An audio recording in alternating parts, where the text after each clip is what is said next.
Welcome everyone to day 3 of 3, or rather session 3 of 3 of the Cybersecurity with Python and the Microbit v2.0 workshop. With you today are me, Andy Lindsay, Ari Alvarez, and Stephanie Lindsay. This is the Friday, March 3rd installment. And as usual, I would like you to connect your microbits, have 2 microbits connected, have 2 python.microbit.org/v/2 editors open, and then set up your, actually first off, set up your Zoom meeting so that it's not filling your whole screen if you only have one, or move it over to another screen. And again, you'll find the view settings in the upper right of your Zoom window. It's a small button that you can use to exit full screen. Today we have a special guest from cyber.org, Chuck Gardner, who is going to talk about cyber.org's curricular offerings. They are free or they are not charged. There's no charge for them, and they are open to instructors in the United States. And also, Chuck, I'm not sure if you have any workshops and events posted yet. Sorry, I added that in there maybe prematurely. No, all good. I'll talk about them. I'll talk about them in a little bit. Okay, excellent. Excellent. So Chuck is currently scheduled to be with us at 4:10. Although I might ask you to, you might end up getting asked to jump in early if my computer blue screens or something like that. I'm here. All right, thank you. We'll also look at the educator resources that Parallax has on the learn.parallax.com site. Some Cyberbot robot demos, general resources discussion, talk about the upcoming workshops, which I touched on earlier, and I'll go ahead and mention it again close to the end of this workshop. Also, how to purchase the materials we've used here, and Q&A and wrap up. And incidentally, before that, we'll be talking about brute force attacks and malformed packets. Just wanted to give a shout out to Chuck. The images on the opening slide for the workshop are actually from an application that was begotten from one that he created for the basic stamp. And Chuck, I'm not sure, did you also do this one, or did one of the other folks port it from the basic stamp to the microbit? Yeah, you're talking about the image? Not the image, the application. It's the bank vault. Oh yeah, no, that wasn't I didn't port it over to the microbit. Okay. Someone much smarter than I did, I'm sure. All right, so but anyway, yeah, this is based on Chuck's application, which I'm going to show you very shortly, because we are starting off with brute force, and then we will also talk about malformed packet attacks. So on the brute force, I'll go ahead and give you a link to the cover page into the chat. Let's see, do we also want, let's see, do we also want to have the link to the slideshow, or did that already get posted? If not, here it is. Done. Done. Thank you, Ari. Back to slide 63.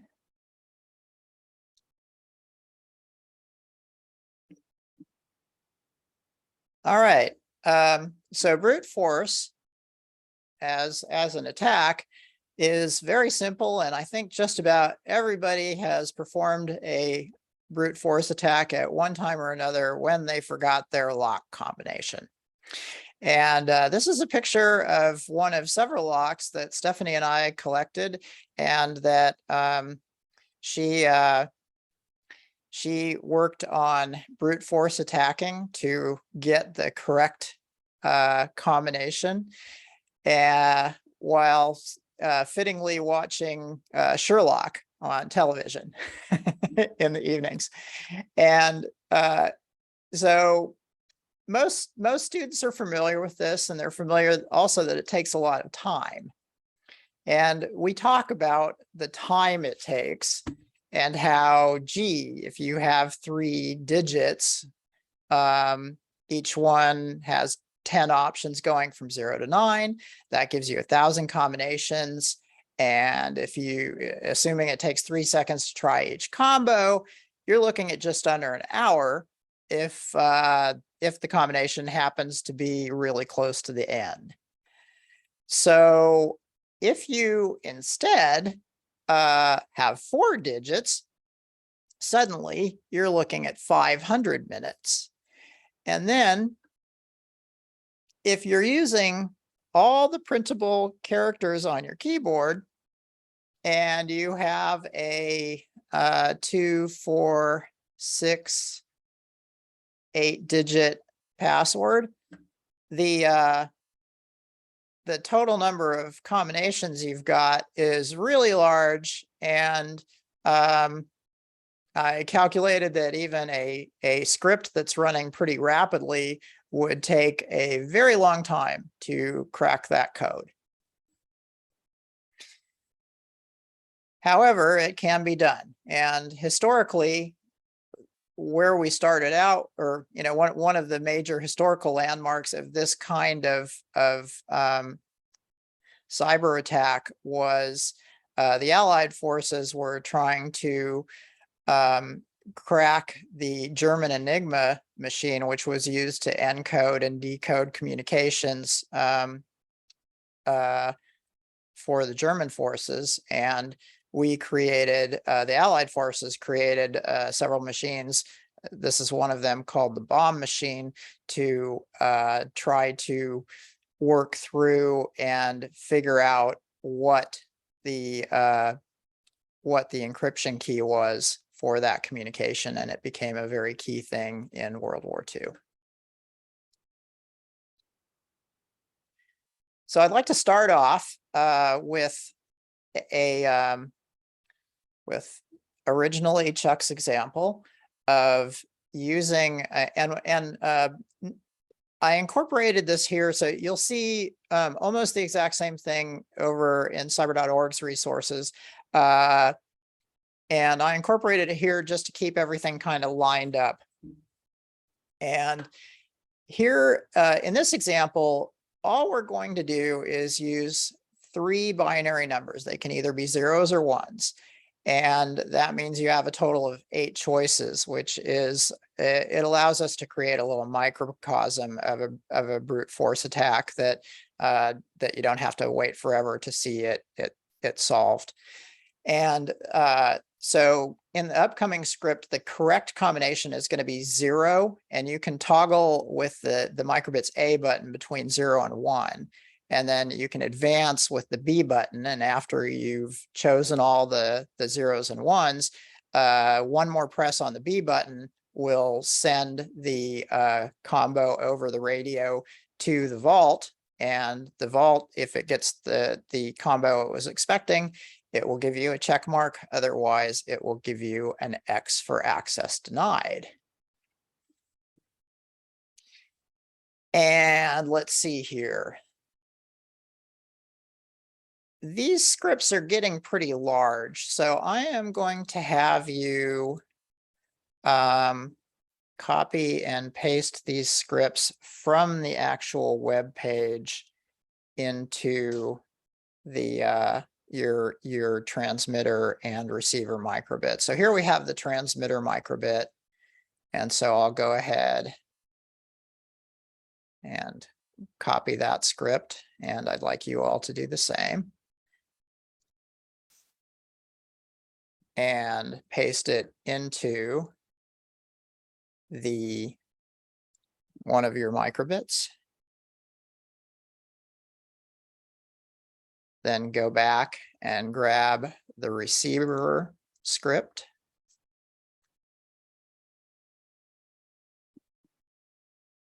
And paste it into the other microbit, flash both, make sure you're connected, then flash both.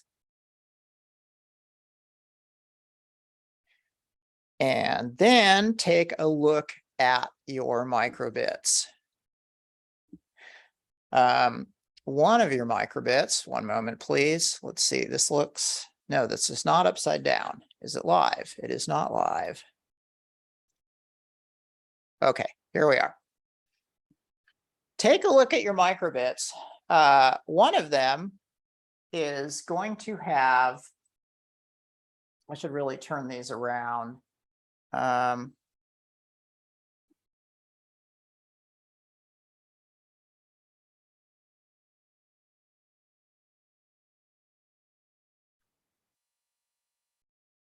Okay, so one of your microbits will have a light in the lower left of the LED matrix. The other one will have it in the center.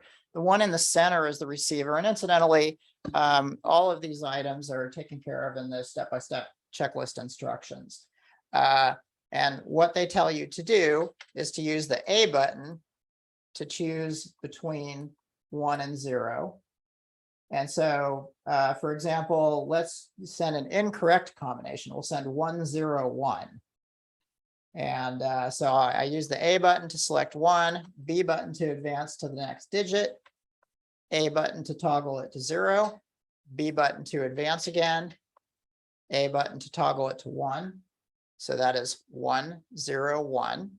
And then the last one is the B button will send it. And when it does, you'll see over here the X, because it's the wrong combination. It's expecting 011. Okay, next up, what I want you to do is try the correct combination. And so that's going to be 011. So we can actually leave the A button as is or toggle it, whatever, as long as you have a 0 on the first digit. Then press the B button and then hit the A button to make it a 1. Press the B button again, it'll automatically fill with a 1. Press the B button a third time and it's going to send it. And we want to see a check mark here indicating that access to the vault has been granted. So that is the initial activity, which I'll use a robot to keep these guys in place instead of my hand. Let's see if that'll, there we go. Okay. So now the students have a working combination lock, but it's one that's networked and therefore vulnerable to brute force attacks that are actually driven by scripts. And that is one of the things about the cyber world at large, is that most attacks are scripted. And so understanding how a scripted attack works is an important learning experience, I think. All right, how are we doing? Can I get some thumbs up to see if who's finished with that activity or the part of that activity? Got 1. Okay, so I'll wait for you guys for a little bit. 2, good job, you guys. 3, 4.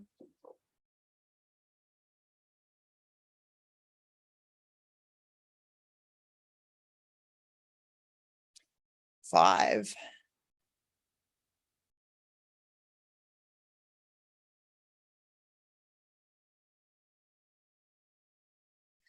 Well,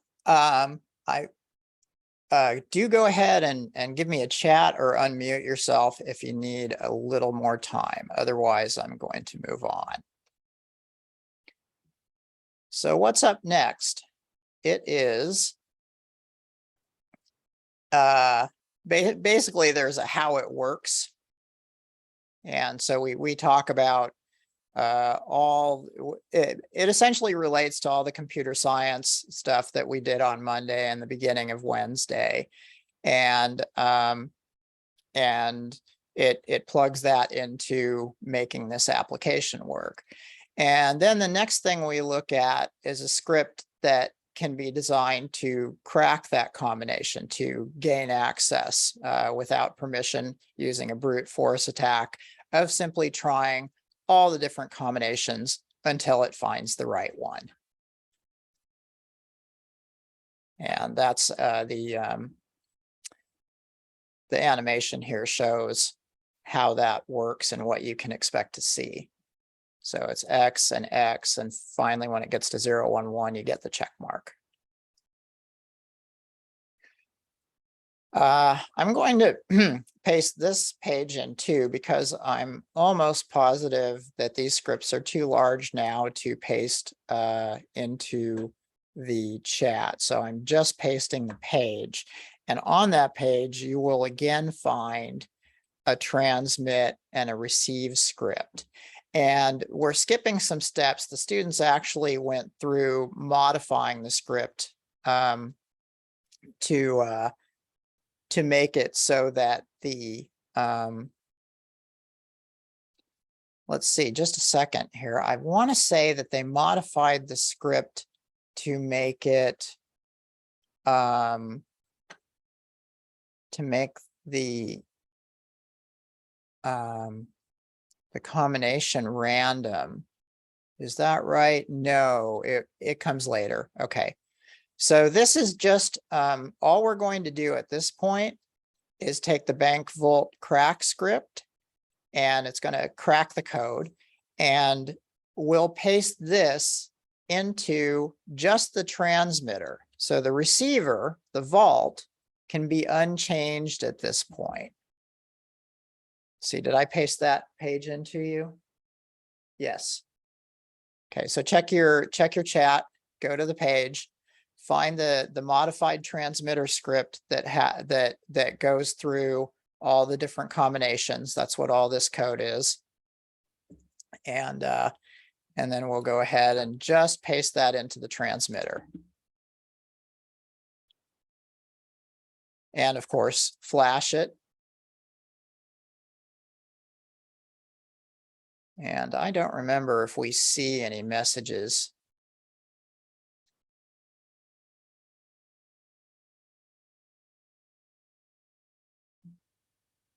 Looks like we don't. I'm going to leave these open anyway. Okay. So coming back to our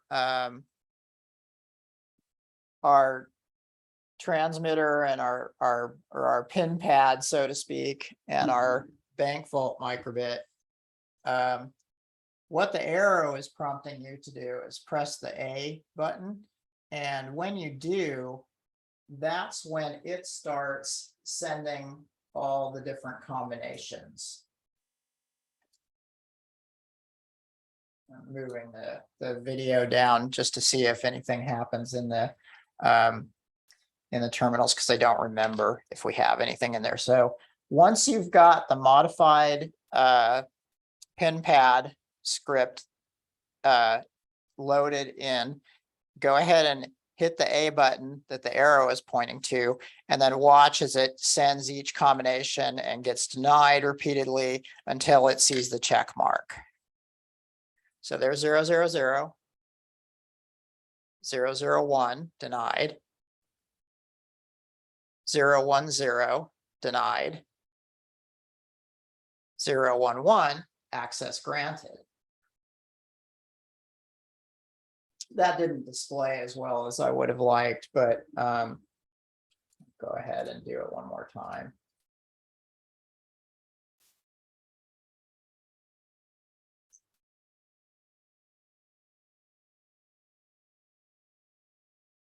Okay, so this time we see every try that every attempt that the microbit trying to gain access through brute force is every iteration that it goes through.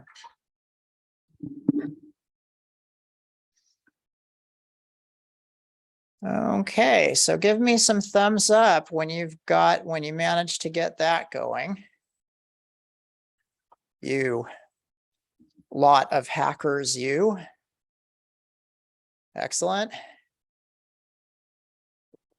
1.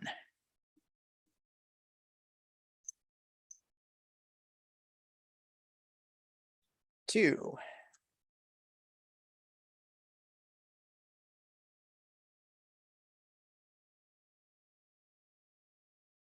3. Thank you for the thumbs up. Go ahead and just hit that thumbs up button when you got to try it out.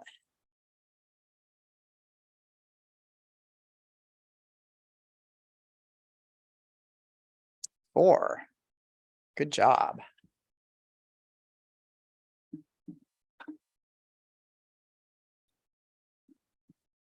5.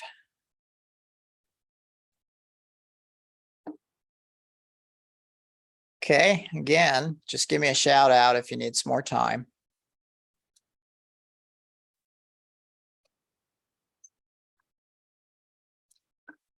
Next up is, actually, let's see.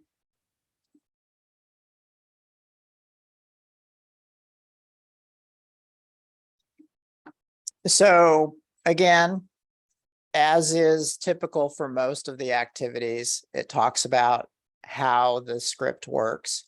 Then there's a try this, which in this case is just creating a random pin in the receiver microbit.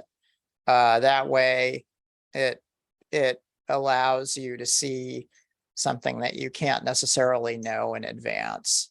So the receiver picks out a random pin, and then the brute force attack has to figure that out. So the pins, instead of being 011, the hashtag next to that means that it's commented out. It doesn't, it's not executed by the runtime interpreter and the MicroPython runtime interpreter. And so here we just have pin as an empty string, and then there are some random numbers that are picked and put together to create that string.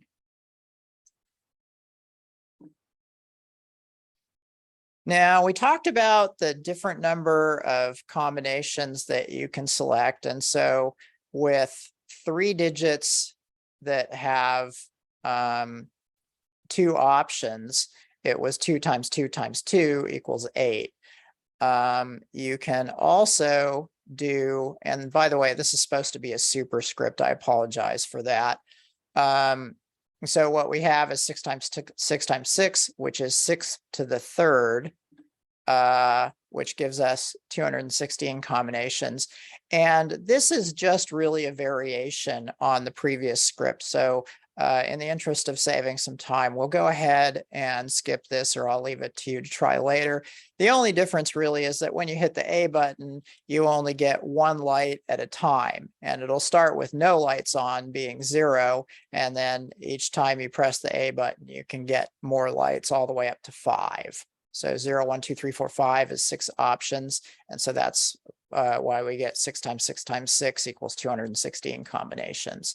And it again goes through how the script works, a script that'll crack it, and then strategies to strengthen pins, which I do want to look at. This is really more of a side note. And so we'll try this one. And I can see that it's small enough to paste into the chat window. So here you go. I'll start with the web address in case it's easier for you to go from the web page, and then I'll paste the script itself. So there you go. And then let's go ahead and try this out. What this is it's in order to strengthen a pin, you can add some elements to your script so that if you get a certain number of wrong combinations, you have to wait until an hour has elapsed before trying again. And that can really strengthen up your script. And you only need to do this on just one microbit. And I believe that it is it's one where we'll use the terminal. So here we have the script. And all you have to do is flash it and then open the terminal. And then you can enter a PIN. And I forgot what the correct answer is 324. So let's just assume that we do it properly. We'll enter 324. Access granted. Great. But if we're a brute force attack, maybe we'll start at 000, then 001, then 002, and then access denied, 3 fails in a row. You have to wait an hour before you can get in. And of course, now we have gone the extra mile and done two-factor authentication in the web world. And I haven't really figured out a way to set that up yet, but I think it would be an interesting activity to add. All right.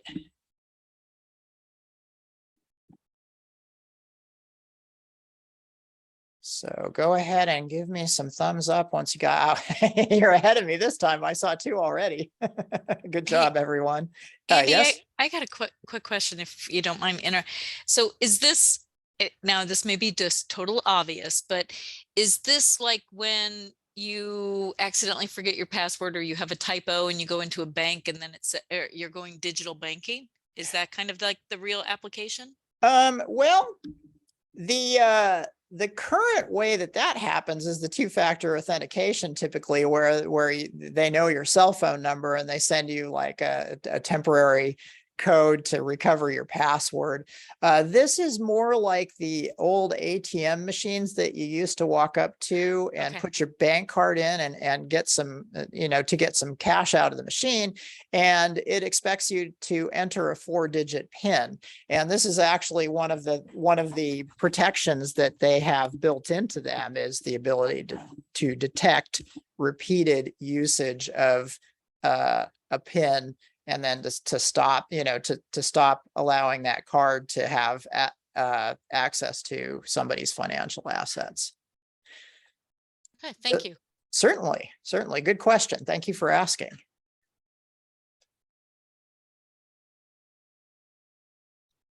Now, another place that brute force ends up getting used is cracking an encryption cipher.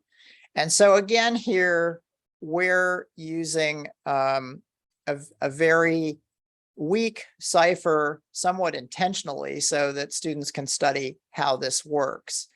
And so remember back to Wednesday where we started sending happy, sad, and angry as emoji faces. And then we added in encryption so that hopefully it would be a little bit more difficult to figure out what the messages were that were being sent. Now, what happens in this kind of thing is that the communication can be monitored, and if the hypothesis that a Caesar cipher was used is correct, a script can be written to break through and try all the different try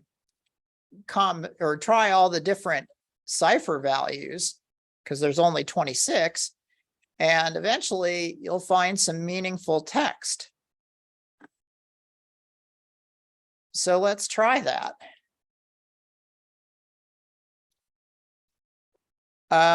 This is going to be another transmitter and receiver example. And this one is going to be through the terminal. And so the transmitter is going to do the same old thing of sending happy, sad, and angry, those words. And then the result on an intended receiver would be to see those emojis. And what this script is going to do, what the receiver script is going to do, is it's going to take a look at all the different, all 26 different keys to see if the plain text, when it's decrypted, shows you something meaningful. And if it does, then you might just have found out what the key is and confirmed what the cipher is. So here is the cipher cracking activity page. And again, go ahead and grab the scripts from this page. They're about 2/3 of the way down, I think, maybe 3/4. And go ahead and get those into your microbits. And then I'll show you, instead of reading through the step-by-step instructions, we'll just show you quickly how that works.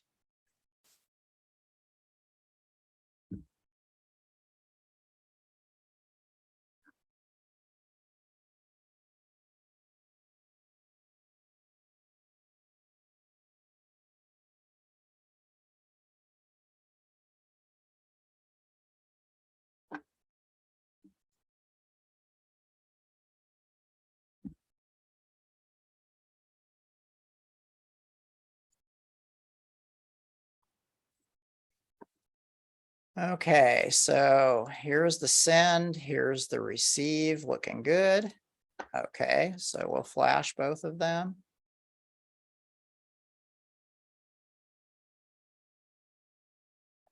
And I think we see some interesting things in the serial here.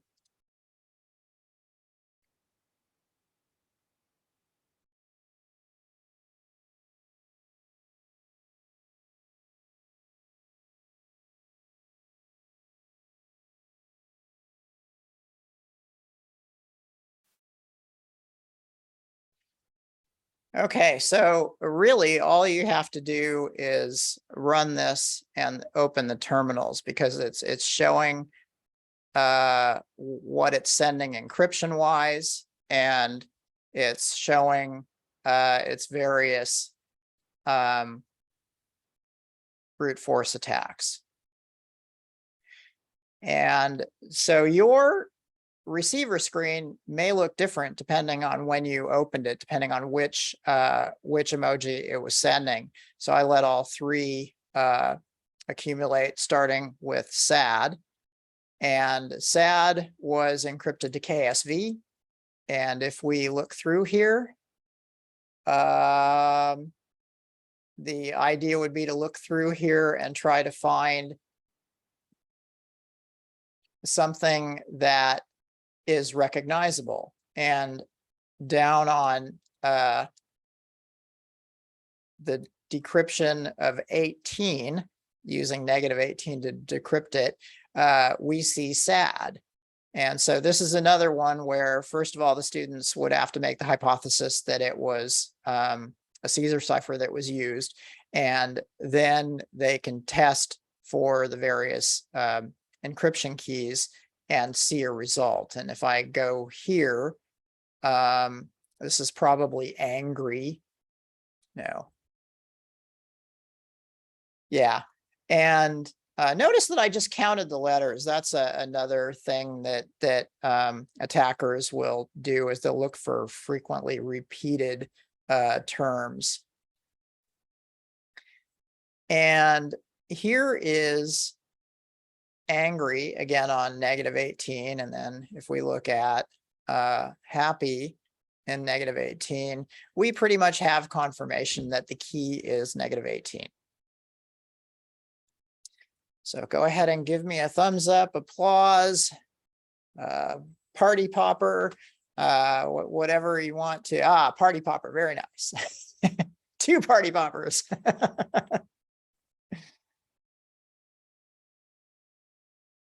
And a thumb up, excellent.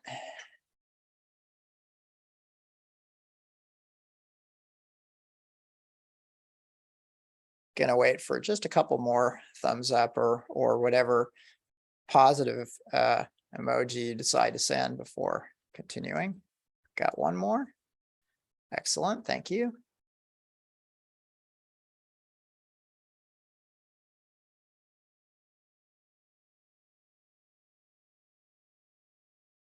So this one, all you have to do is, excellent, it's a big old grin. I think that's a grin. Good job. Okay, and then just slow me down again if we need to. There's one last thing. There's several other things that I'll just mention as side notes. There are stronger ciphers that are introduced here to make brute force more difficult. For example, I talked about a reverse alphabet when we did the encryption introduction, and then did mention a custom cryptobit where you basically substitute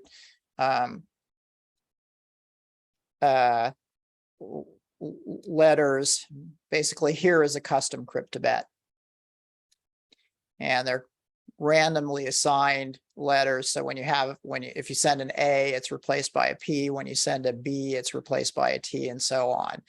And unlike a combination, a custom cryptobit gives you 26 factorial different combinations to try to decrypt it, which is really big. And so that's an example of improved, a strengthened cipher, a stronger cipher. There's also a cute little script that you can try out, and I'll leave this one to you, that actually generates a custom cryptobit using randomly selected characters. And then after that, there's strengthening apps that you've worked with previously, and this is left to the students, where they have to update their share something encrypted so that it's using a stronger cipher. And then there's also a CyberBot application, but we'll get back to that momentarily. And that's it for. There's a question: why wouldn't everyone not use the strengthened version? Well, philosophical question. Yeah, that's a darn good question. I'm pretty sure they would, but in a contest, some students will not have paid attention to everything, and they will not have as strong an arsenal to protect their applications, especially in a robot race when one group of students is trying to gain information on how the other group is navigating their robot. If the other group is not using a really strong cipher, then yeah, they're going to be at a disadvantage. And so the idea here is there's a lot of material, and learning every piece of it will give the students more in their toolkit to defend their applications against cyber attacks on the microbit network. Is that a sufficient answer? Reacted to, oh, okay, cool. I got a thumbs up. Thank you. Excellent. Okay, and with that, and I really appreciate the questions. With that, I'd like to move on to the malformed packets draft.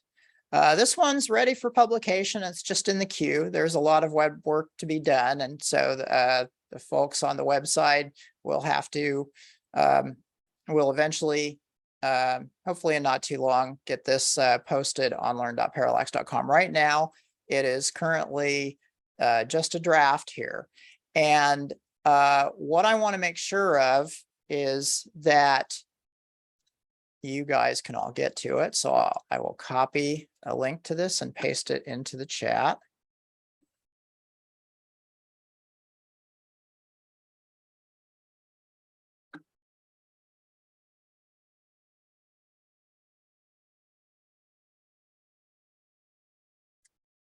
Okay, so there's a link to the Google Doc. And so this is kind of like the teacher's edition because it has all the answers. And when you get to this, I'd like to do a few things. The first is make sure that it's zoomed to a comfortable level for you. The zoom button shows 100% for starters. I think I'll try maybe 200%.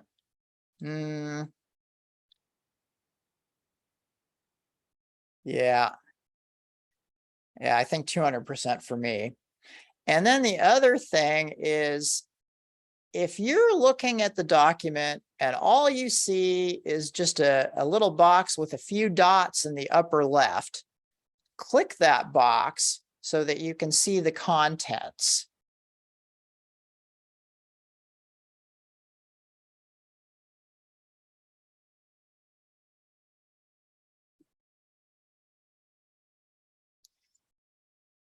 And so and then the one other thing you might want to do is click view, and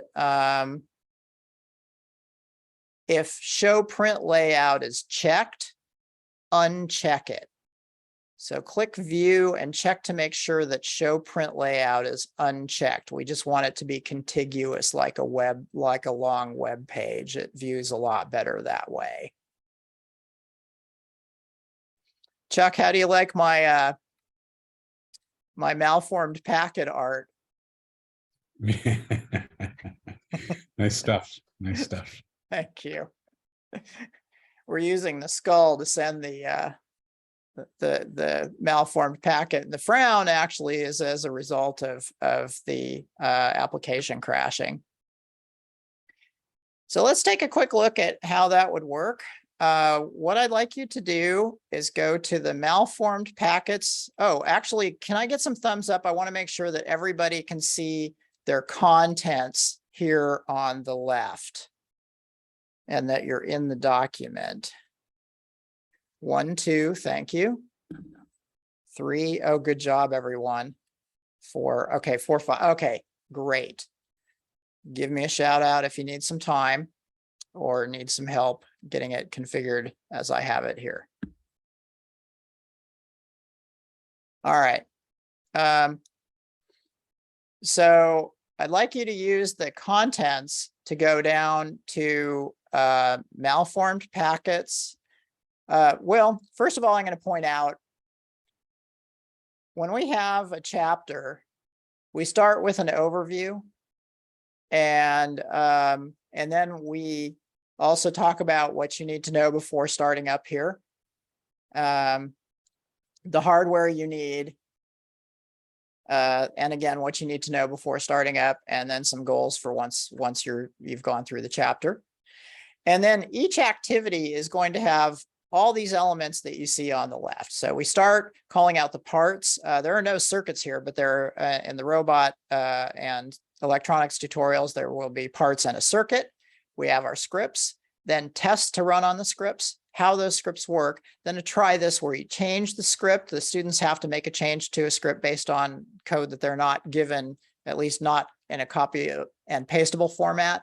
And then did you know, which is going to have some informational content, quizzable items, and then your turn, which is where the students are challenged to do something, and then review and practice, where there is a self-check, questions, exercises, and projects. So this is kind of the way that we try to set things up. Now, when it gets published to the web, what you might find is that the did you know, that the your turn might be tacked below the did you know. And then likewise, the try this might be tacked below the how it works, because really try this is kind of referencing, now that you know how it works, try this. But this is the way the contents works in its exploded fashion. And so what I'd like you to try first is to go to malformed packets and the countdown timer. That's the first activity of 3. And then go and grab the sender script and the receiver script and put each of them in a microbit. So again, you're in the document, just look for malformed packets and the countdown timer. You may have to hover over it. It's the first activity of the 3. And then the second 2 are down here.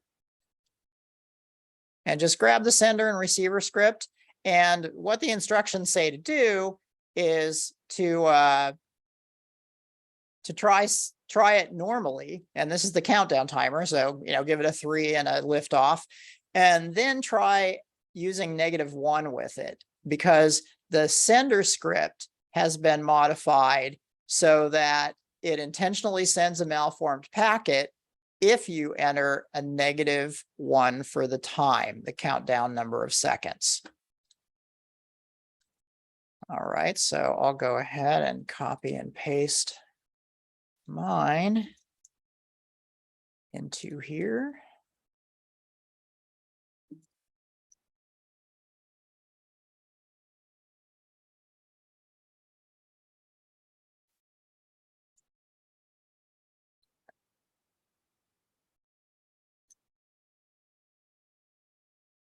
So we're going to flash these into our sender and receiver microbits. And for this one, you won't even need to look at your microbits. Just open the serial terminals. And you may need to do it twice to get to clear out the previous application that was running. 3 times if you want it to be nice and clean.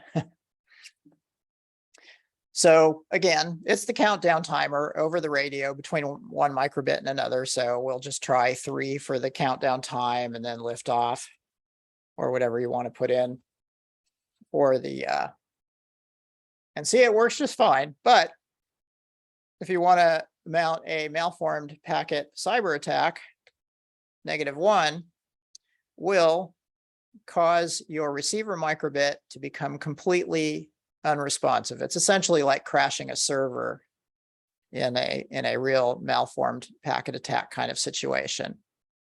You still have to enter some message after countdown. I'll just say malformed packet. Boom. And when you do that, you get an exception message in the terminal. And more importantly, if you tried to send it one more countdown,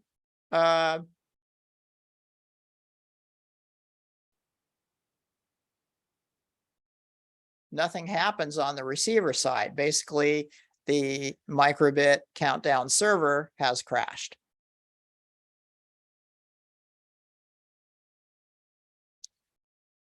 So again, use normal values like 3 and lift off, then try -1 and something, and then try anything on your 3rd round, and you'll see that the receiver microbit is completely unresponsive. And that is an example of how a malformed packet attack works. Normally, they go together with denial of service attacks against servers. You say hackers send servers a very vast quantity of malformed packets, and that either crashes the server or opens up certain vulnerabilities so that access can be gained to said server. And this again is a microbit microcosm of that kind of thing on the microbit only network. Please give me a thumb up or any other happy icon to let me know you made it through.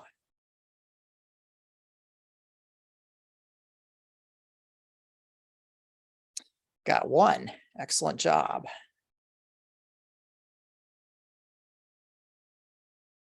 2. Very good.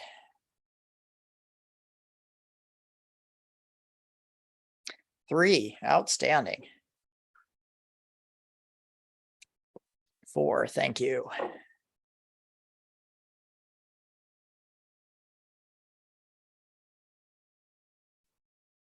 This one to me is very relevant because, well, we'll see after Chuck's presentation that you can also use it to crash a cyberbot robot to make it unresponsive. And again, in a robotics contest, that kind of thing is very undesirable.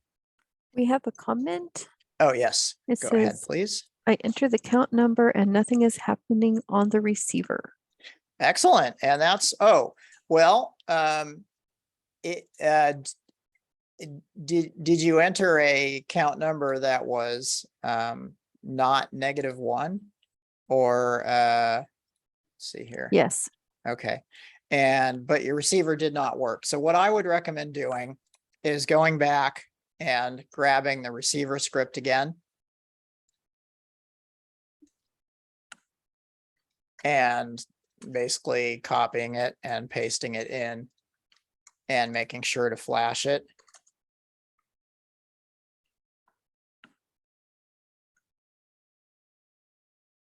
And then open serial. And now that we have restarted the microbit, which is something I forgot, it's included in the lesson. Now that we've restarted it, everything works again. You can also try just pressing and releasing the small button right next to the USB connector on the microbit. It will restart the script.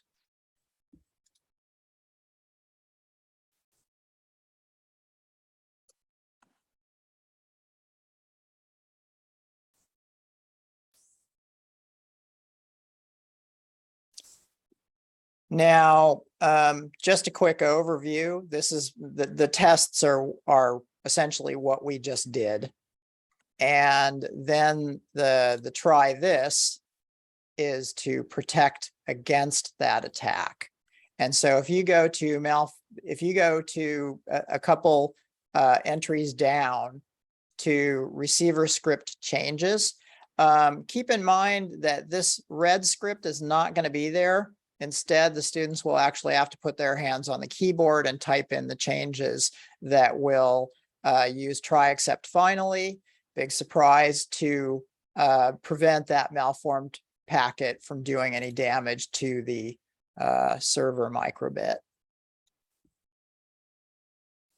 So I'd like you to try that.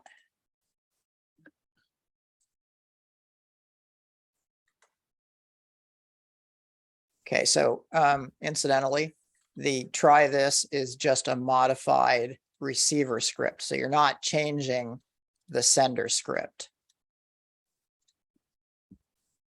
Just the receiver script, change it, and then change it, flash it, open serial. And now 3 will still do the same thing. Except for I didn't add the exception handling that I needed for my sender. 3, lift off.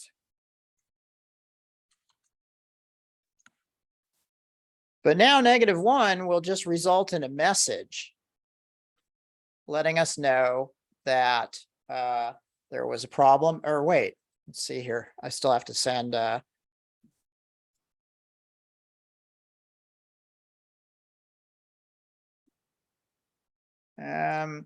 interesting. It seems like it's silently. Let's see if it's still working. Yeah, it's still working. So basically, it survived the malformed packet attack just using try except finally, the exception from the exception handling chapter.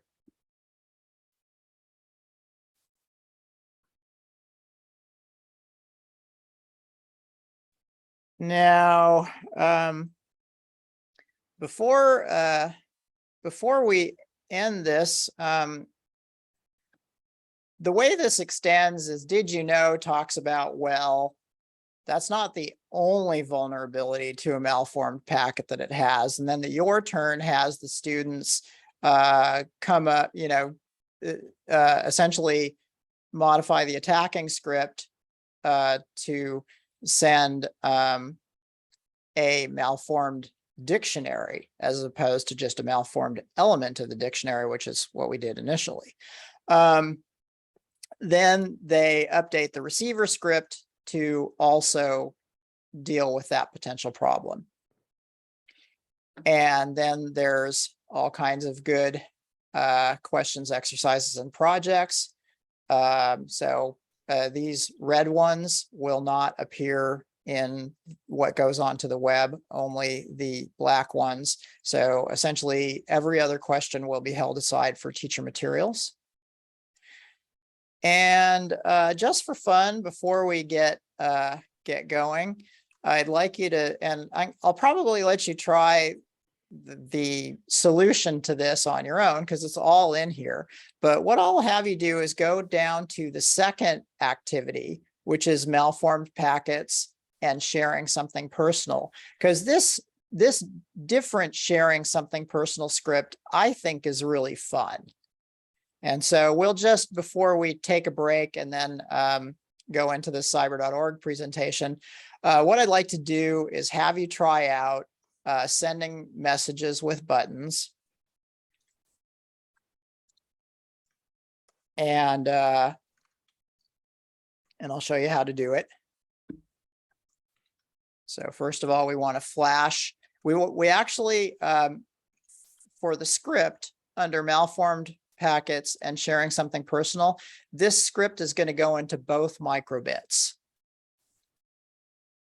So make sure to put the script into both microbits and flash both of them.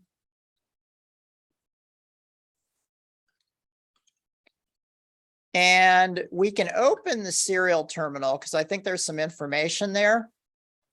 But now what I want you to do is take a look at your microbits. And this is fully bidirectional. So you can, for example, choose an X with, you can toggle through all the different options. Just avoid this skull for now. Don't do the skull. But if we want to send an X, for example, use the A button to toggle through the options till you get the X, and use the B button to send it. Now, then the receiver microbit, you can have a conversation here. With the receiver microbit, you can use its A button to pick a heart and then send that to the first microbit. And then, last but not least, one of them can advance to the skull, which is going to send a malformed packet, and you get a frowny face, and then an explanation of the exception, and ever thereafter, until you restart the microbit, it will not respond to your messages. And so sorry, I forgot to take the mic with me for that one. I hope you could hear that okay. At any rate, so this is an example that sets up another malformed packet attack and another sequence of hardening your application so that it's no longer vulnerable to the malformed packet attack. And also, at the very end, in the your turn, the students are challenged to add an encryption layer in addition to the exception handling that's hardening it. So it'll be both encrypted and hardened with exception handling to prevent a malformed packet from crashing it. What do you guys think of that? I kind of like it. I think it's really very demonstrative of how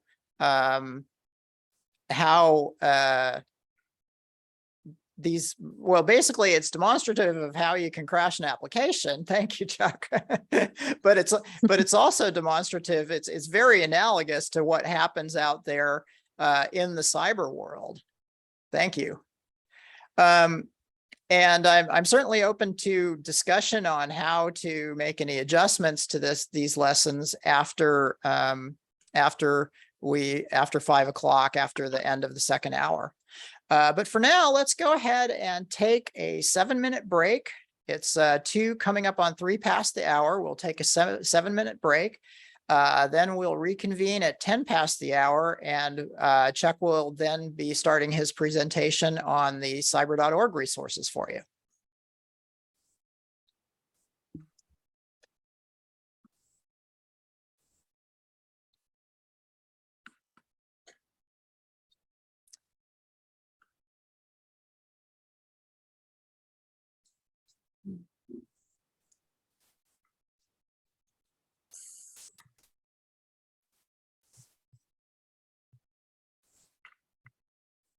Andy, do you want me to pause the recording so it's still a single video file, but without?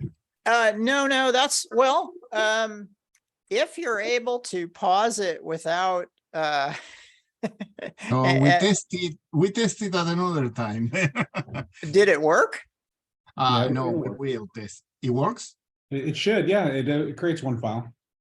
Yeah, I used it a couple of times, but it was some time ago. But yeah, pausing the recording, it should still be the same file.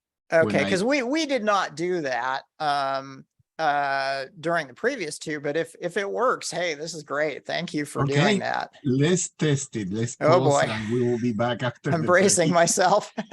Come in. Okay. All right, welcome back, everyone. Today we have with us Dr. Chuck Gardner, who has worn quite a number of hats at cyber.org and is currently the Senior Director of Government and Nonprofit Engagement. Did I get that right, Chuck? We sure did. Okay, that's a mouthful. And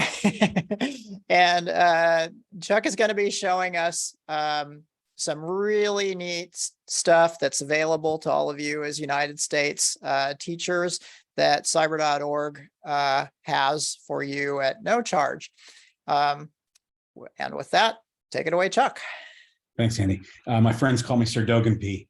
Huh? Senior Director for Government and Nonprofit Engagement. If Oh. you turn into an acronym, as we do with all government funding, it's Sir Dogan P. So you heard Nice. it first. Great. So if I may capitalize on the screen share. Oh, yes. Let I'll have me some exit tabs mine. rolled through. There we go. Thank you. And thus I want to go to my Chrome. All right, we're live. Thanks. These are great sessions that you guys have the opportunity to work with Andy and Stephanie and Ari. And I mean, it's just really great stuff to see the folks who are writing the content from the parallax perspective. While I can't represent that perspective from cyber.org, there was a time when I wrote curriculum, and as Andy mentioned, cyber literacy was my bag back in the day. So that was a lot of fun working with you guys and developing that content. And so we'll see a little bit of that today, but I've got a couple tabs across the top here. It's my intent to work from left to right. I want to show you kind of where we are and where you can find that information at any time. We're going to take a look at my lights just changed, our dashboard of content, what you can get access to on our Canvas learning management system.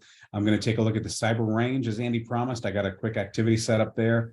And then we're going to take a look at those two more tabs that'll round out our 25 minutes together. So cyber.org, our name is our address. Head to cyber.org at any time to get to this homepage. And from here, you can get to everywhere you need. So the first thing I'm going to point out is to sign up for curriculum. You can click this link, which will take you to a quick form just to kind of validate that you're, as Andy mentioned, an educator in the US, that you're involved in K-12 and not higher ed.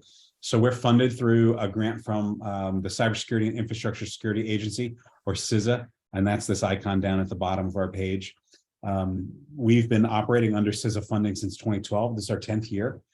We've been doing this work in Northwest Louisiana since about 2008 under our parent organization named the Cyber Innovation Center.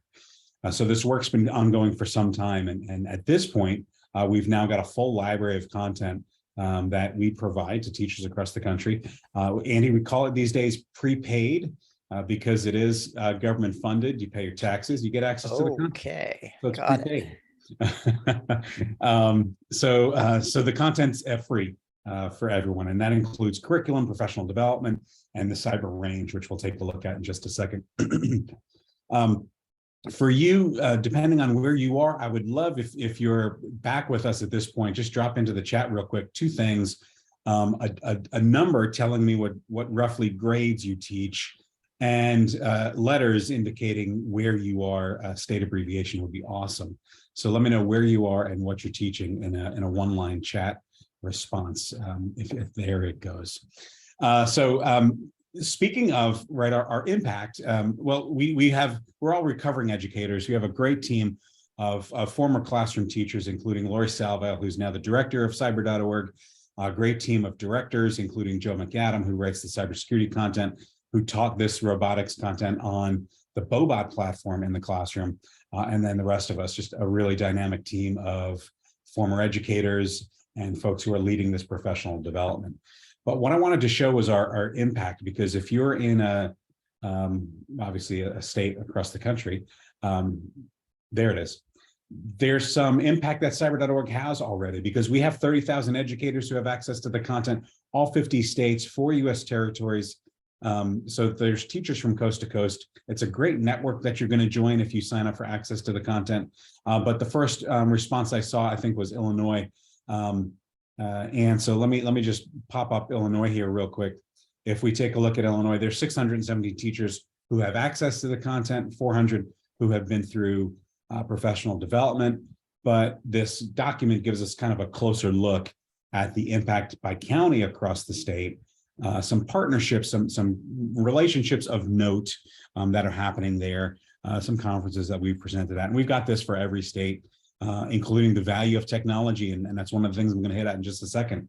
Our DHS funding allows us not just to give away content and professional development, but we also put resources in classrooms to the tune of $45,000 across Illinois in the last couple of years. And then this number, which is great, the number of jobs available in the cybersecurity sector. If you haven't been to cyberseek.org, it's a website, 26,000 jobs currently in the state of Illinois that exist in the cybersecurity sector, out of the 700,000 plus across the country. Cyberseek.org should be something that you're showing students if you're interested in talking about workforce career awareness in the cyber sector. So when you go up here and you request access to the content in the sign up form, that's going to take you to request access to our Canvas learning management system. So we host all of our content on Canvas. Me and my team, we're all the teachers, quote, air quotes here, right? We're the teachers on Canvas. You all, the educators across the country, are the students on Canvas. So you're going to get a student account. And that just means that we can demo content before we make it live. We can pre-publish and tweak and stuff. As students, you only see once we're ready to debut that content. The other thing is, when you get access to Canvas, your icons won't be in the same order. You can drag and drop and resort your stuff. I put the stuff that I use at the top of the page and the stuff that I don't traditionally go to down at the bottom. So you're going to get access to Canvas, and this is the teacher account.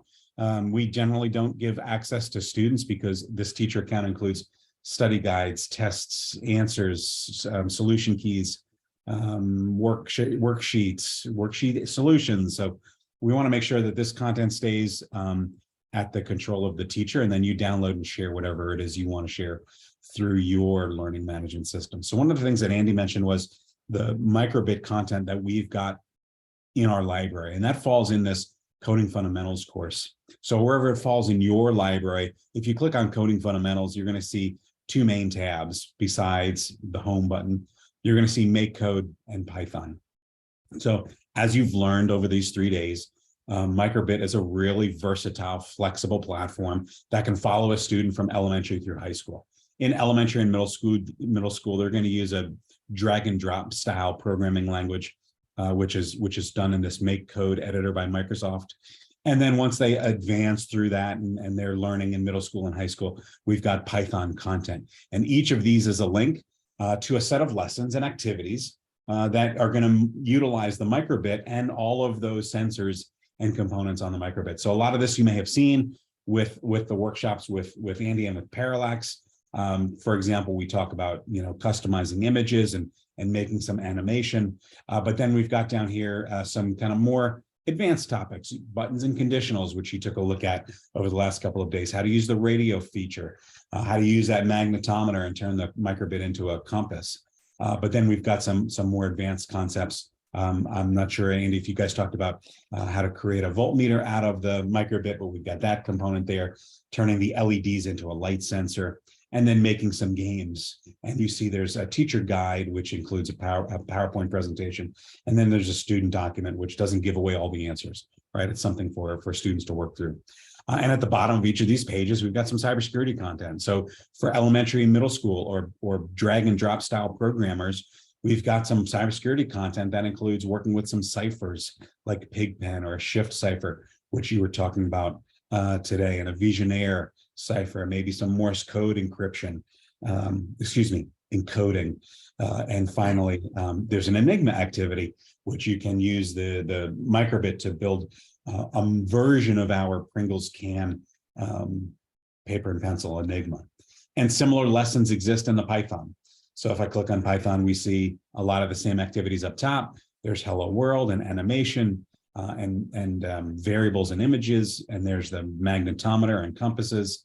And then there's some really great cybersecurity content at the bottom, which some of you've seen already. You talked already about, radio basics and using a dictionary and sending packets wirelessly. But then we go into replay attacks, and there's that brute force attack. Now, why are we showing the same content that Parallax has? I love Parallax from a student-led perspective. A teacher can direct a student on how to get to a certain activity, but you can turn them loose on the Parallax page, and they can start on step one, and they can work through all of that content, even to the do now, the try your own activities. Our content is more designed for that sage on the stage, right? This is kind of teacher-led content. We've got a PowerPoint presentation and notes for the teacher to lead students through a lot of the same learning that's happening on the learn.parallax.com site. So similar content, kind of two different approaches to the instruction. But we all huddled up in the same place a couple of years ago now. I think this is just before COVID, wasn't it, when we got together and did all this content development? I think it was, yes. Yeah, we weren't wearing masks. So so if you're interested in using more microbit stuff, come over to Coding Fundamentals in cyber.org's LMS and take a look at microbit, make code in Python. And the last thing I'll say before I move on to another course is, when you see things like Hello World, programming with displays, buttons and conditionals, compass and comparisons, I should go over to make code. I see Hello World, buttons and conditionals. Oh, wait, here's it. Compass and comparisons, buttons and conditionals, and variables and images. What I like about this is students can grow up with the same activities. They can practice with block, and then they can kind of, graduate right to that text-based Python programming language. They can see the exact same activity in two different programming styles. And what I like about leading into text-based programming is that it really prepares a student for success in a lot of the more higher rigor courses. Once you mount that microbit onto the Cyberbot, it's all Python. It's all text-based all the time. Once we get into cybersecurity, we start learning Linux. It's all text-based all the time. So getting a student to go from this block style drag and drop programming into Python, I think, is a really great opportunity to let them kind of see the rigor, right, as it increases and work through lesson by lesson. The content that we have for the Cyberbot is housed in Cyber Literacy and Cyber Literacy 2. They should probably be next to each other, so I'll move that over. Cyber Literacy was the course that I wrote while I was teaching the Bobot content down in New Orleans, and we've ported it over now to include all three Bo platforms from Parallax, including the Bobot, the ShieldBot with Arduino, and the Cyberbot. So you'll see the same robotics lessons, similar robotics lessons in each of these courses. It's basically up to the teacher to pick your programming language. Bobot is programmed in BASIC, Arduino is programmed in a Arduino version of C, and Cyberbot in Python, depending on the language. That's the platform you work with. Everything else in these courses are the same. So again, you don't have to go to all the electricities. They're all the same. Same with liberal arts. But what this course does is it kind of provides this really overarching view of cyber. In the liberal arts content, students are going to work through conversations and research projects and discussions on what it means to be a responsible cyber citizen. They're going to have conversations on Fourth Amendment's rights to search and seizure in Cyber Lit 2. And then in electricity, they're going to build simple circuits using a breadboard and components from Parallax. And then they're going to put those to the test in the robotics session. Cyber Literacy 2 takes those builds to the next level, and we add more sensors and more components, and students work towards becoming essentially a systems engineer, where they're going to combine multiple circuits on a single Cyberbot and programming it with Python. So CyberLit 1, CyberLit 2, good opportunity to bring some electrical engineering, mechanical engineering into a cyber-themed course. I'm going to round out with cybersecurity, but before I get there, Cyber Society is our no tech opportunity to have students working in small groups to do research projects on all things current events cyber, and also historical, because we have conversations on things like cyber communities and business, cyber law and cyber terrorism and politics. And in the community section, for example, they're going all the way back to Aristotle to learn about what it means to be a friend. And then they're bringing that conversation forward into today's society to talk about what it means to have a digital friend and quantity versus quality, right? It doesn't make sense to have thousands of digital friends if you have no idea who they are. So let's talk about quality of friendship versus quantity of friendship. And those are the things that we're doing in cyber society. And the last thing I'll mention as I kind of segue into the cyber range is our cybersecurity course. This is our advanced technical cybersecurity course where we're using a cyber range, which is a virtual, safe, secure environment to practice cybersecurity. That page isn't loading. I'm still here, right, Andy? Yes, you are. Okay. It just loaded. Okay. We're using a safe, secure virtual environment to practice cybersecurity so that students can be prepared for success on the Security Plus exam from CompTIA. As an entry-level credential, many employers of cybersecurity personnel across the country are going to accept that for folks who are new to the industry. We did a study across I-20, which is covers across northern Louisiana, all the cyber industries and what credentials are most in need for your jobs. Security Plus came up across far and above any other credential as the one most in demand. And if you go to Glassdoor, which is a glassdoor.com or CyberSeek, to take a look at what opportunities are out there, Security Plus is again far and above the #1 credential most in demand for entry-level jobs across the country. So here's our cybersecurity course. It's chock full of labs and case studies for students to learn and talk and do research around cybersecurity. It's also got teacher notes and presentations. It's got student documents, and it's full of quizzes based on every lesson, every component of the Security Plus exam that's got content for it. So Security Plus is made up of 5 objectives. Each objective has a couple dozen terms. We've broken it down into each term and provided a lesson for those terms. So we've got a lot of content here, a lot of labs, a lot of case studies, and you know, you're worried about how you're going to present this content. We've got professional development, just like Parallax says, which I'll show you what that looks like in just a second. Let's get to the range. So in chemistry class, right, you have to practice in a safe, secure environment. You know, what happens when you mix hydrochloric acid and some other material. You know, you don't want to do this in an English classroom or, God forbid, in the kitchen at home, right? Because you may not have the materials that would be required to safely protect against some kind of dangerous event. A cyber range is no different. It's where we practice malicious attacks in a safe, secure, sandboxed environment. We don't have to worry about, well, you should, right? But you don't have to worry about impacting the district's network, because this environment that I'm in here is hosted on the AWS cloud. We've developed this environment. We've put security parameters in place so that students can only launch, right, air quotes here, we can only launch attacks between these networked environments. So if I go to my dashboard as a teacher within the cyber range, this is the class that I fired up. So I call it my live demo. There's 4 students and me. We all have access to a Kali Linux machine and a Windows machine. I've booted them in this virtual space.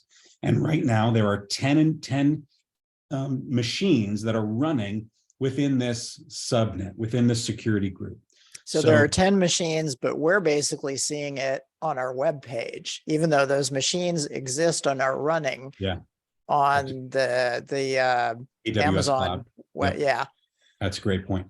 Yeah, so there are resources spinning in AWS's environment somewhere, hopefully here in the US, right? where we are viewing the page, we're viewing the monitor of those devices. And this is a fully functional Kali Linux machine. This is a fully functional Windows 7 machine. And I can do anything I want with them, or I can use them as offensive and defensive devices to launch and defend against malicious attacks. And we don't collect user information here. We don't want you to rename these with your student name and student numbers. we're not an LEA. We don't want to track student data. So when you create an account with cyber.org cyber range, you're going to see names like Cairo LeBlanc and Chico Madere and Demian Gautreau. And you're going to see a nice little fleur de lis between the names. So let me tell you real quick. Louisiana, the state of Louisiana put up the funds to build the range. DHS has come on board to scale the range to students across the country. So because it was built in Louisiana, we got to pay homage to Louisiana. So that's why these really great kind of Creole Cajun names are going to be assigned to your students with a fleur de lis in the middle. Nice. You can use that to send it across the country. So what I said, I've got an activity spun up here in my Cali environment. But when I mentioned that all of these devices are connected, like with the labs you've worked through today, you had 2 microbits and one can talk to the other. As it turns out, my Cali machine can talk to my Windows machine, and Morpheus is Cali's and Windows machines. Cairo's Cali and Windows machines. They're all networked together, so I can discover them on my device and maybe attack them. I don't know. I don't want to give any ideas away, but they're part of a network where they can all talk to each other, which is a nice kind of real world example. Oh my gosh, I'm running out of time. Well, I started you a little late too, so don't worry about that. All right. So let me tell you what I did.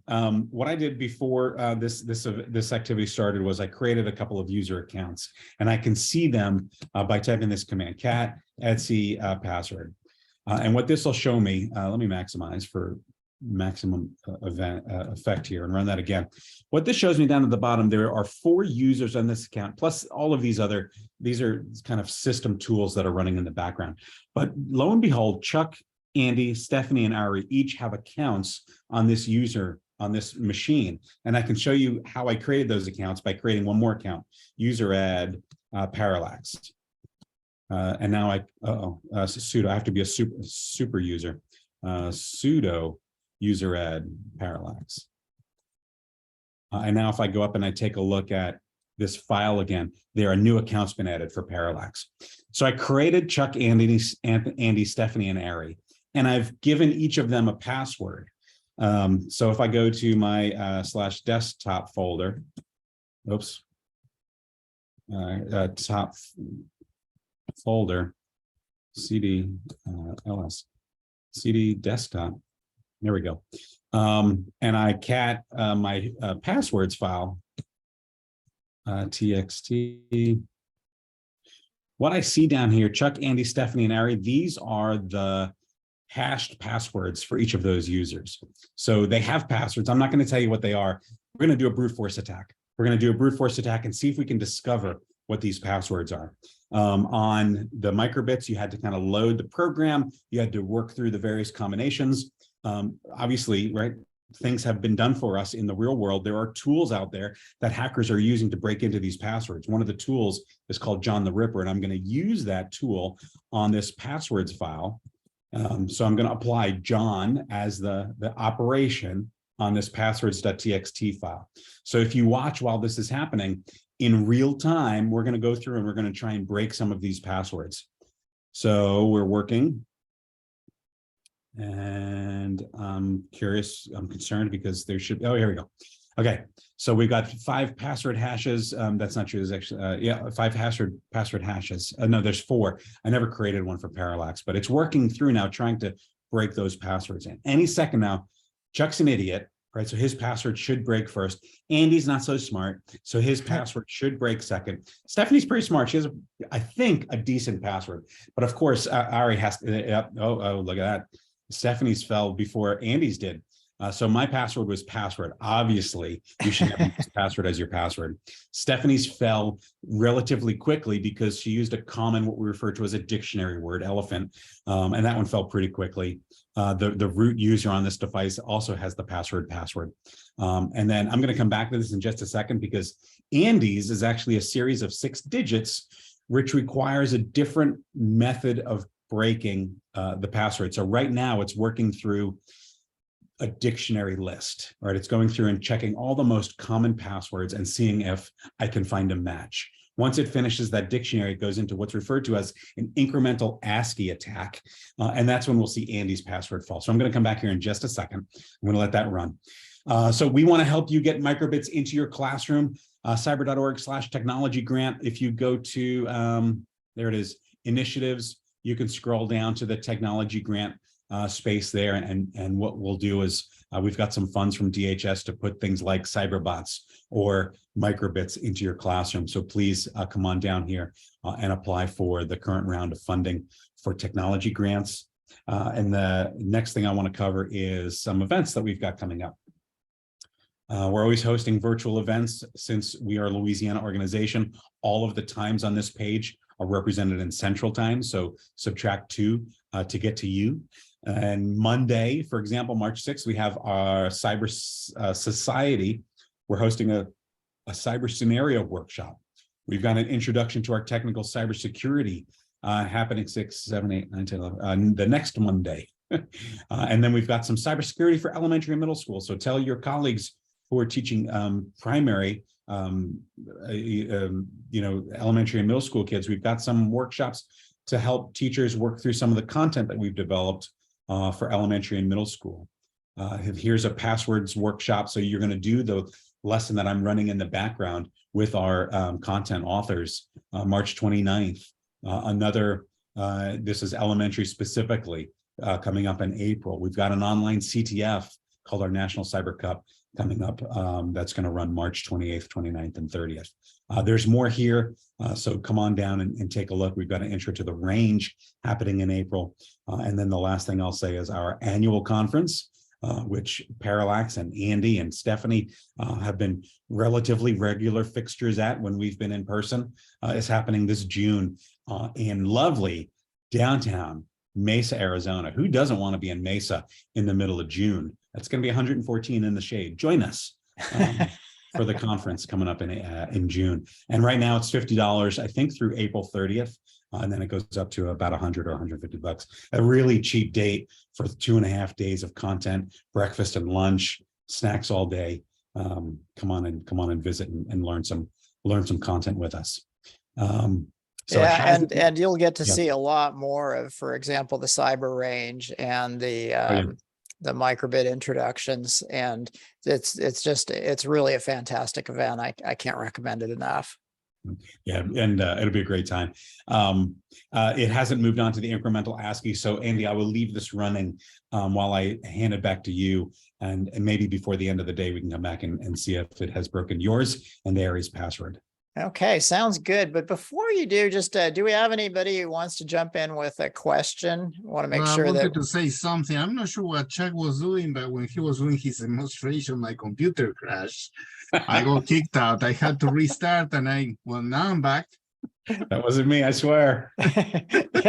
yeah. What you're seeing, Ari, is a virtual desktop. It didn't actually reach out and grab your computer. Yeah. Bobby, thanks for the comment in the chat. The range has been amazing. We built that from scratch. The team learned AWS as they built it, and we're getting ready for version 1.1, which is going to be coming up in June. I can't tell you much about it yet, but it's going to have an interesting change.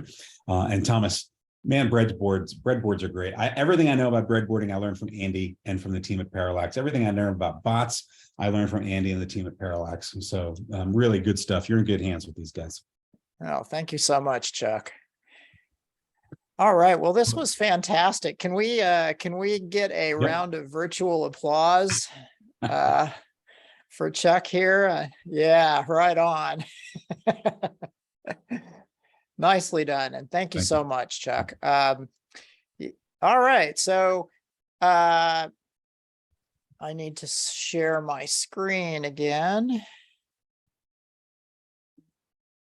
Bear with me, please. There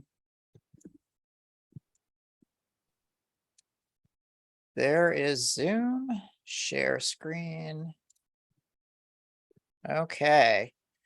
So one thing that we have not talked a lot about today is the Cyberbot robot, but it's worth a look. And so I don't know why this is not running. Let me turn off the video here, just in case I've overloaded Okay, what I'm going to do is open this in a web page and show you. This is the Cyberbot robot, and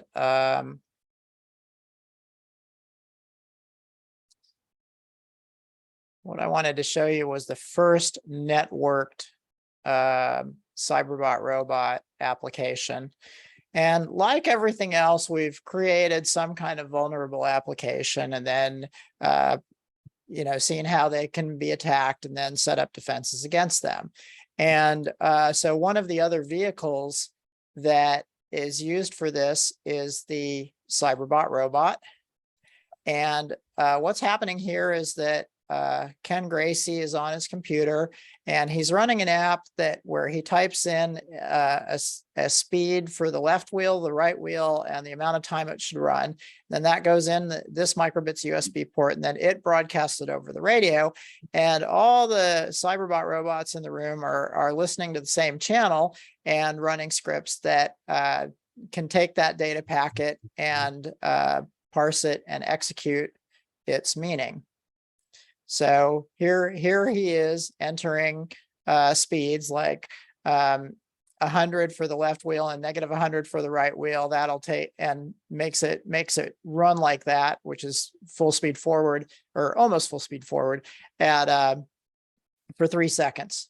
And here's our friend the dictionary again for transferring the data.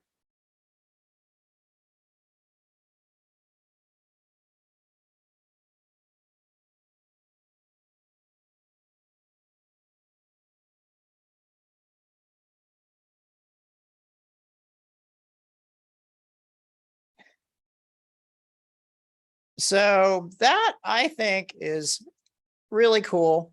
And it basically adds it adds another dimension to the cybersecurity lessons. And so initially, as I mentioned on the first day, the Cyberbot tutorial series is actually a superset of the cybersecurity tutorial series. And so what we've looked at today was, what we've looked at this week was the microbit only portions of the cybersecurity. And then the Cyberbot is another option. And in addition to all the cybersecurity basics, essentially there's going to be attacks and defenses that involve the Cyberbot as well. But in addition, there's some basic robotics. So building the robot, writing scripts that make it navigate, making it do sound and lights, and then a contact sensor like whiskers, light sensors, infrared sensors, and then the radio communication and the radio control example we just looked at with keyboard. And there's also a tilt your microbit, kind of like a Wii controller in order to drive the Cyberbot robot around. The Cyberbot robot has a microcontroller underneath it. It's the parallax propeller microcontroller. And so the microbit is actually taking the statements you enter and then sending them to the propeller. And then the propeller is mainly talking with the circuits and controlling the motors. And it's really nice to have this distributed system because that way, long story, but you get better control of the servo motors primarily. Computer science wise, it adds a physical element to navigation. So for example, to scripting. And so here's an example of a script where we have some statements to make it go straight ahead for 4 seconds and then turn in place for about 1 second. And the result of that is that the Cyberbot goes forward and then it makes a right turn. And this takes some tuning, by the way. Now, computer science lesson wise, the thing that I really like about it is the fact that we can, instead of just counting to 3 using a for loop, from 0 to 3 in this case, the outcome of essentially adding a for loop and then indenting the forward and the right turn is that the robot navigates in a square. And so this gives some more tangible reinforcement of the basic coding concepts that were introduced in the basics of coding chapters. After that, there's contact sensors.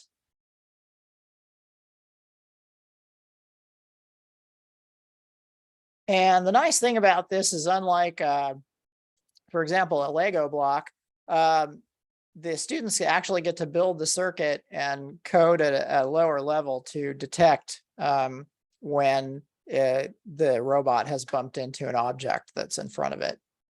We also have light sensors. And so with this, what you'll see is the robot's coming along here, and we're going to shine a light on the sensor. There are 2 light sensors sticking out the front, kind of like the antennae that you saw just previously. And we're going to shine a light on the one that's closer, and it's a light following application, so it makes the robot turn toward the light. You can also make it avoid the light.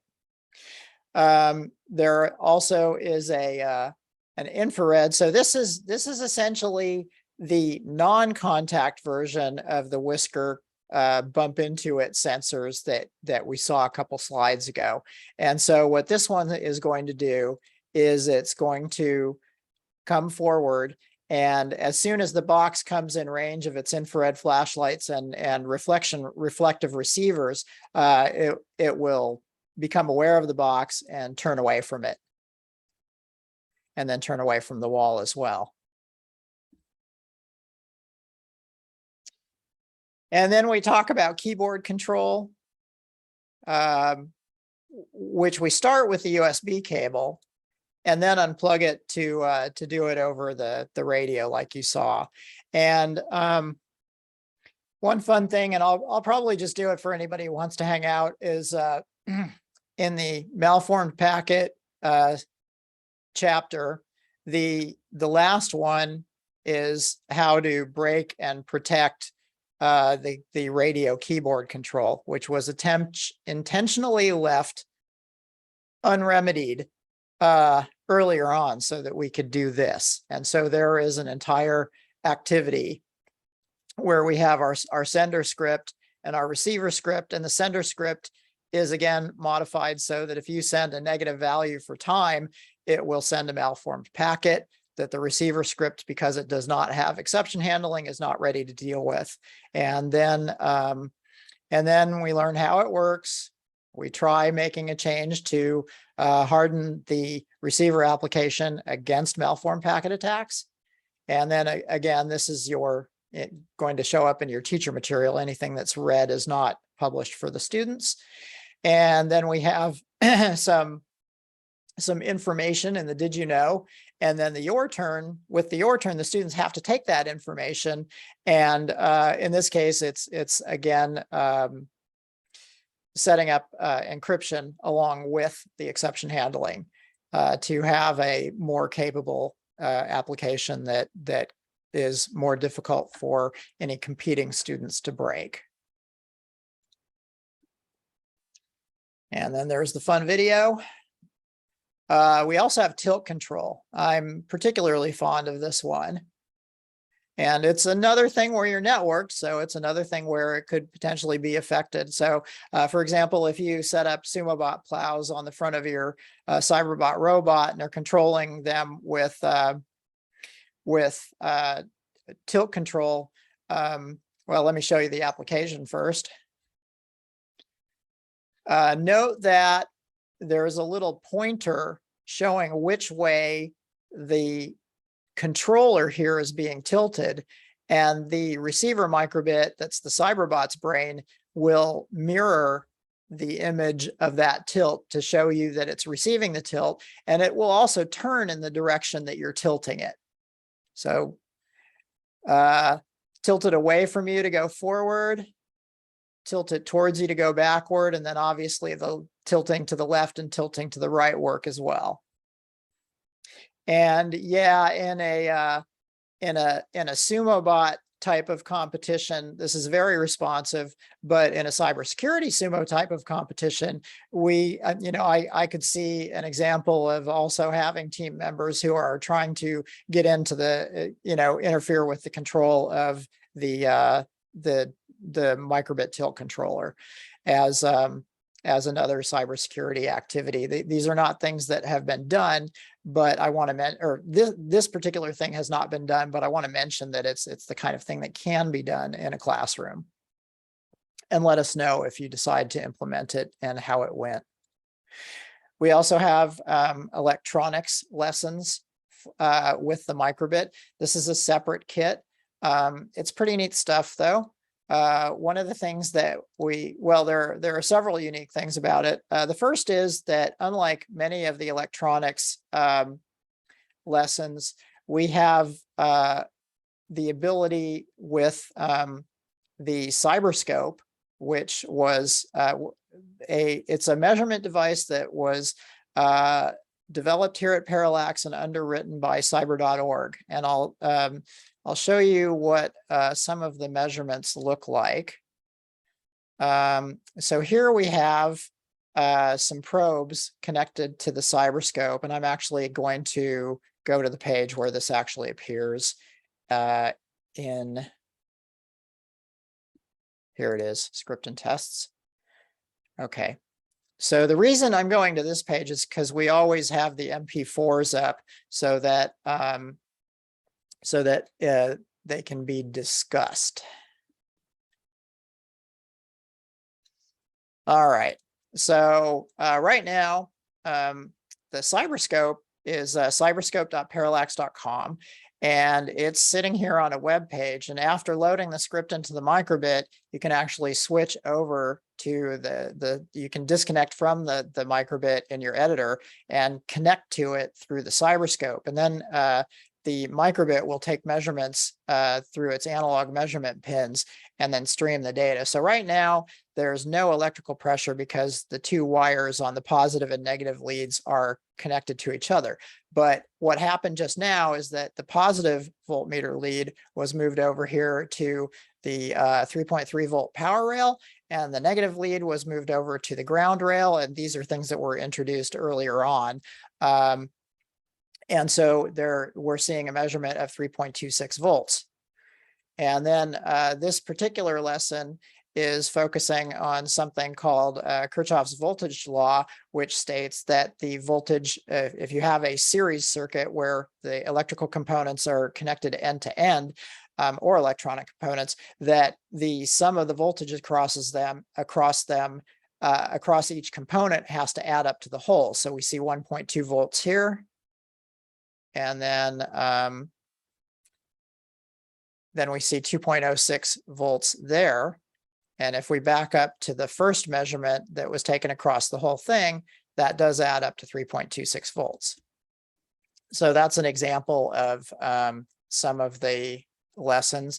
This also has an oscilloscope in it. So I'll back out to what's a microcontroller with Python and the microbit and just show you that this is an example of the theory of servo control right here. We have an animated GIF file that's showing that brief high signals, which would make a light turn on if a light circuit was connected to the signal.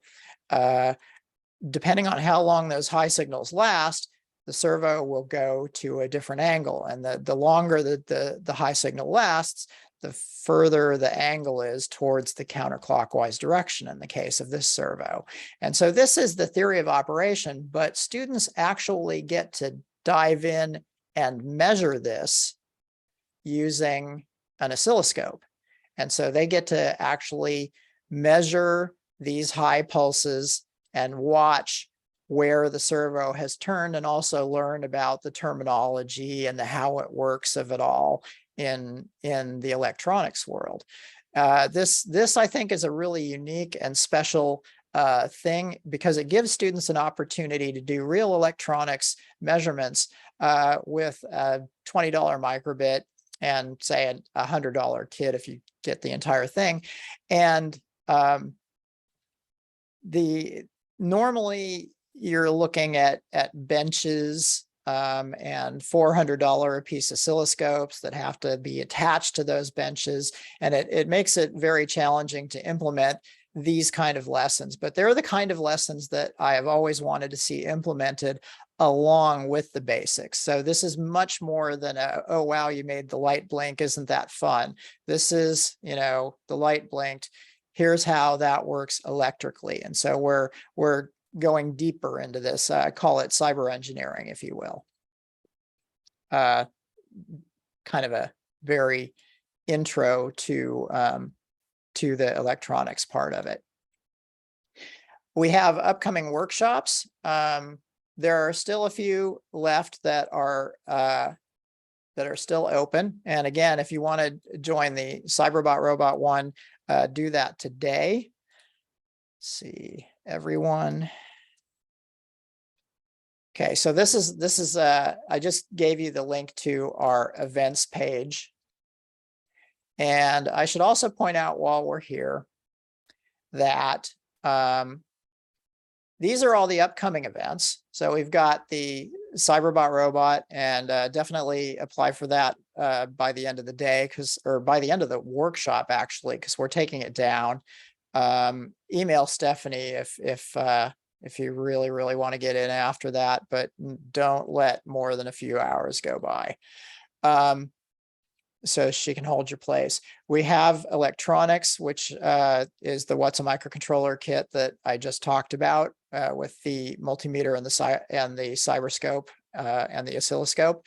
We have the multi-core propeller microcontroller powered activity bot. And then we have an in-person educators workshop. Ari, I don't know if you want to say anything about that. Well, Oh. I think we posted that one, right? You're going by slides or Oh no, Yeah, I meant yes, we did post that one. there? That's the bottom of the screen, right? yes. Right there. Yeah. And so for any of these, you can hit view event and then also sign up. If you see the apply here at the bottom. And one last thing about the events page is past events. So the event that you just signed up for is right here. We're finishing it out in just a couple more minutes. The past events here are like, here's the previous cybersecurity event. And if you go to view event, what you'll see is all 3 video recordings of that event. And then a link to this. Oh, the slides link isn't there. Normally the slides link is at the bottom, but that's okay. Because if you go to YouTube and start watching the event, there's a link to the slides right below the YouTube recording. So we keep these resources of previous classes so that anybody can do an at their own pace version of the workshop. Oh yes. Okay. So when you're logged into learn.parallax.com, basically there's an educators section, and you can log in to that educators section. I need to do that off screen so that Chuck's machine won't figure out my password. Okay, let's see here. Thanks, Ann.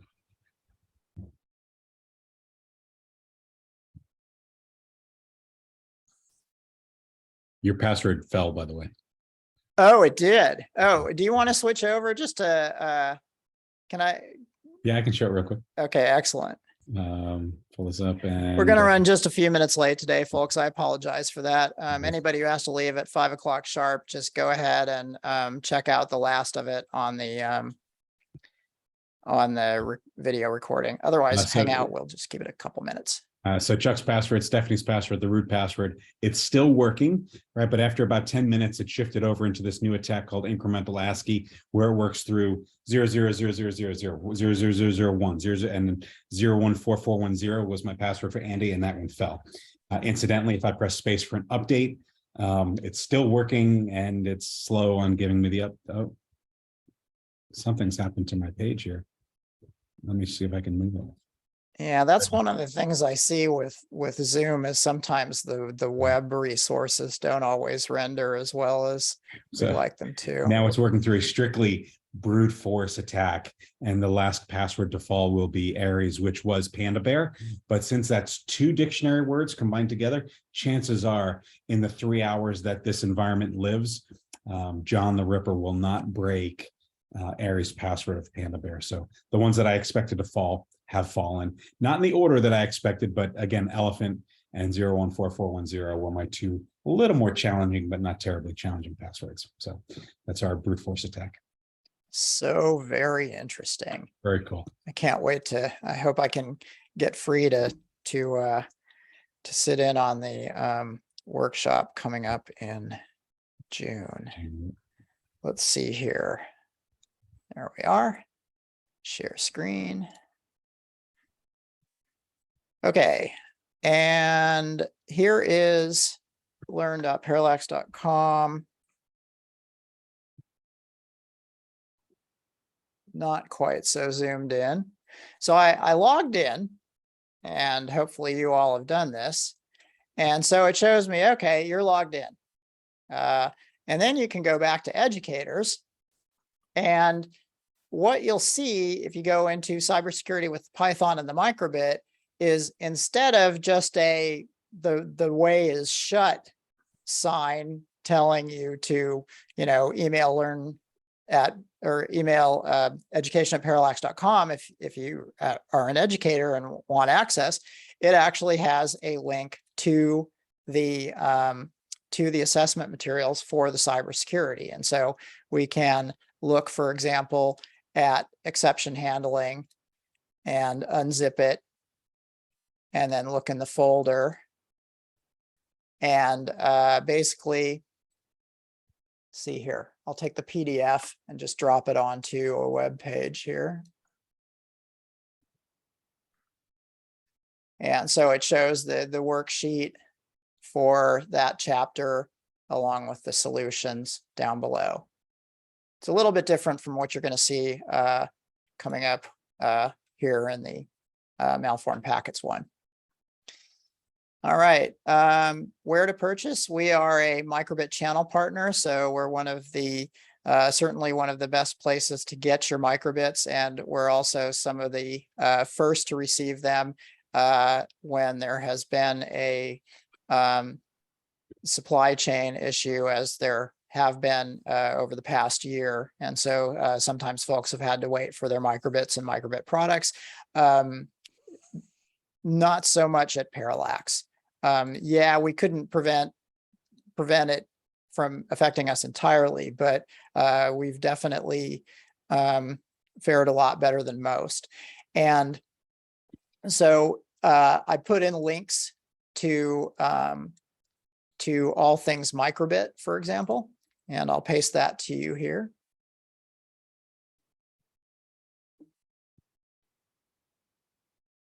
And then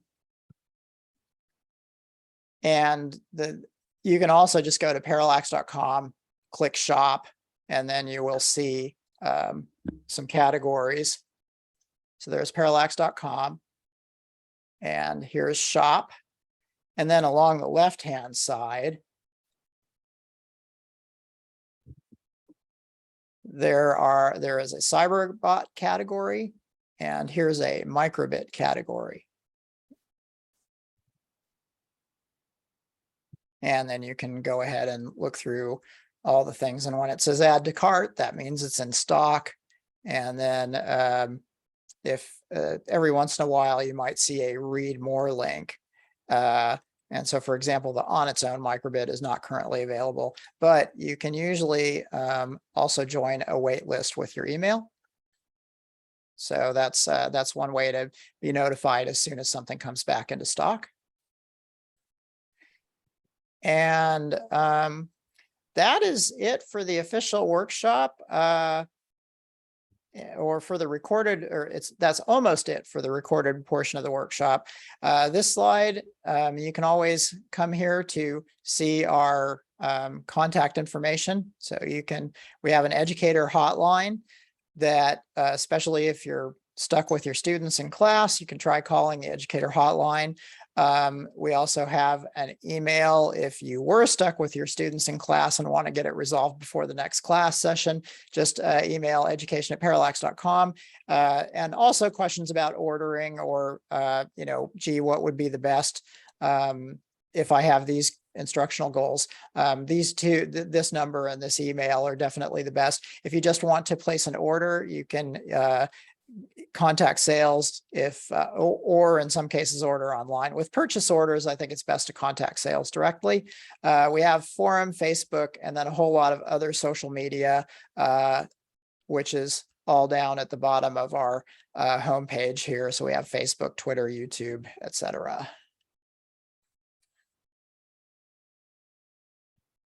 And Chuck, can you give a thank you shout out from cyber.org? Thank you. Shout out from cyber.org. Right on. Thanks everybody for hanging out. Yeah. And then and a thank you shout out from Parallax as well. Thanks for coming, everyone. It's really great to see you here. And I hope this has been an excellent session for you. Please feel free to stay after. I can do a little malformed packet robot demo if you'd like to see it. Also, we're open to questions and answers, but this concludes the recorded portion of our workshop. Thanks again for coming.